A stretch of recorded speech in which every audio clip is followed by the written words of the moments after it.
All right, guys. Final topic for the day. Final This topic. comes from our friend Adam Kershaw over on Patreon. Oh, he backed us at patreon.com/kindoffunnygames to get his topic read. Uh-huh. Just like Peach Goblin poop. Well, Bitly, Peach Goblin. All right. Which genre do you think will be the most successful on the current generation consoles, i.e. Xbox One and PS4? That's a really cool topic. And when we were looking at it earlier, and I was like, oh, man, I've never really thought about that. Because, I think that it's safe to say that last generation first-person shooters were the dominant, most important genre on it. Generation before that... PS2, yeah, what do you got? PS2, man, I don't know. Action games. Oh, yeah, action, definitally. Is that so you're counting like Grand Theft Auto, right? Third-person action? But also like hack and slash and stuff like that. Yeah, I think Arcade third-person action, Devil May Cry, Onimusha, God of War, all that stuff. Yeah, definitely, God of War. definitely. And then the generation before that... Role-playing games. You think so? Yeah. PlayStation 1 generation. Role-playing? Like NES and SNES are like about platformers. Yeah, And then all like PlayStation 1 was really about role-playing games. And then Because I was going to potentially And say platformers. 3D platformers. Yeah. Mario. But, yeah. Jack. I think it's safe to say that platformers Wait. and RPGs works for either Super Nintendo generation or N64 generation. But, yeah. Yeah, then you go... Before that, it's just arcade. It's the only genre. Yeah. So, like- I'm sorry. No, you go ahead, No, please. please. Okay. I was going to say, if doesn't happen very often, by If the we're way. going off what? That we interrupt each other. I know. Give me, let's hold hands. If we're going off what the developers and publishers want, this generation is online co-op. Now, I think you're already seeing like the industry snap hard on that, right? That no, we don't want that, and you can't make games that do that and fucking work at launch. So shove it up your ass. Like, so that's where that's why it's hard to say right now. But I mean, if you would have asked me, the E3 where Ubisoft came out and it was like 3 games that were all online co-op initiative, you know what I mean? Then I was like, oh fuck, I don't know. I guess that's what it's gonna be. So right now, I'm a bit of a mystery on this question. I don't have a great answer for you. So you're talking like Evolve, Left 4 Dead, that type of stuff? I'm talking like when I think of The Division, when that popped Destiny. up. Yeah, exactly. Got it. Because everybody was doing it. Even Watch Dogs, right? Because it was you can go into each other. And this is again off the announcements. Yeah. You go in each other's game and you see the camera and you're reporting each other and hacking each other and all this other crap. Great. You know what I mean? Leave me the fuck alone so I can play. Yeah. What is the question exactly? Can you read it? Yes, Can you read it for me again? Just because I want to make sure that I get the exact question. Because I have a question about the question. I think before I get into my answer. Which genre do you think will be the most successful on the current generation? So, what is the consoles? definition of successful? I think it's just Commercially? like, well, what we just said, like when we think about PlayStation 4, Xbox One generation. yeah. So ubiquitous with like a platform. Yeah. Let's go with that. So, okay, because I think that I still think it's shooters, and I think that it's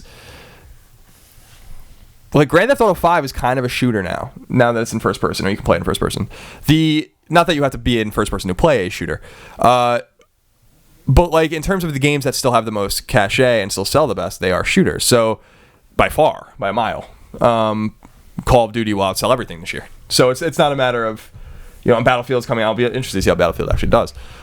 Soon. Yeah, very soon, like the 24th or something like that. I didn't even know it was that soon. Don't care about that game, not even a little bit. But I think that will be the dominant AAA genre. I think that this particular generation, as we look back on it and say 2020, will be the rise and complete domination of independent games. Yeah. And I think that that's not a genre, that is a type of game and a way of making a game perhaps, but I think it counts. yeah, it counts in some way. I think that because everything we were talking about, even back in the NES and SNES days to an extent, I mean, those teams were small, but these were AAA games as we knew them at the time.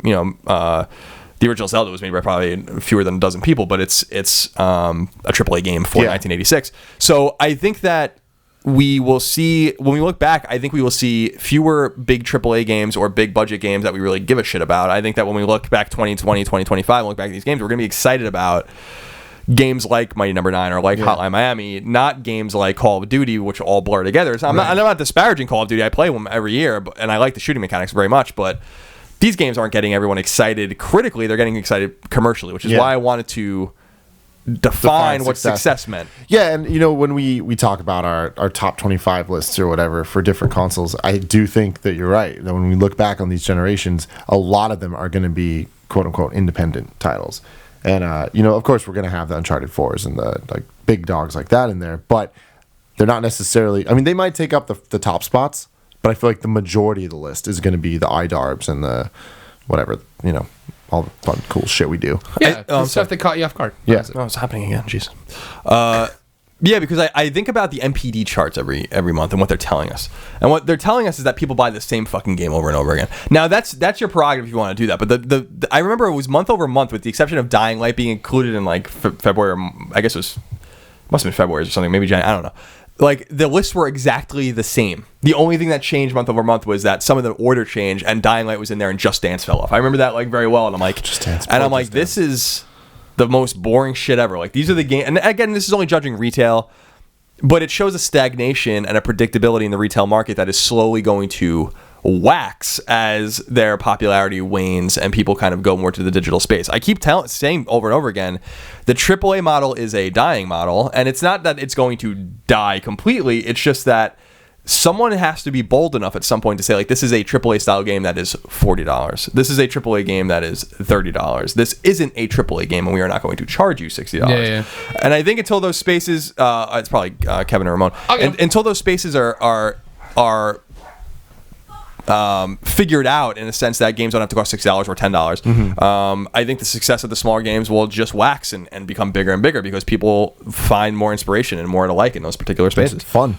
Yeah, that's the thing. At the end of the day, video games are about fun, and whenever we do these multiplayer Mondays of majority independent games, they're just fun. You can just pick up and play, and even though we haven't played them ever before, like, we are enjoying ourselves and having a good time.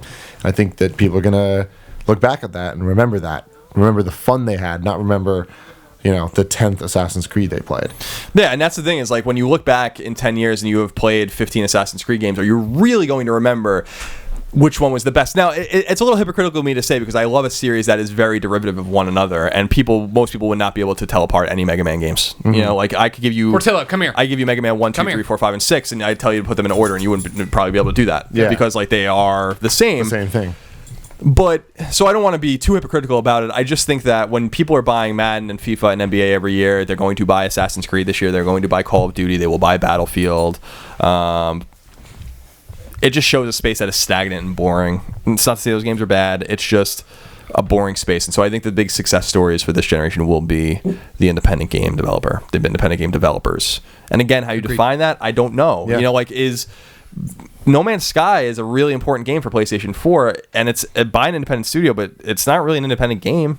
So like, in the future, we really need to, and we talked about it on Colin and Greg today, where it was like, what is the definition of independent and indie? Mm-hmm. And really, it's funding your own games and making your own games. And there are so like, for instance, Insomniac is an independent studio, but they're huge. There's like 300 of them. Mm-hmm. They're way more independent than Bend, which I think is like 50. So it's not about size. Yeah.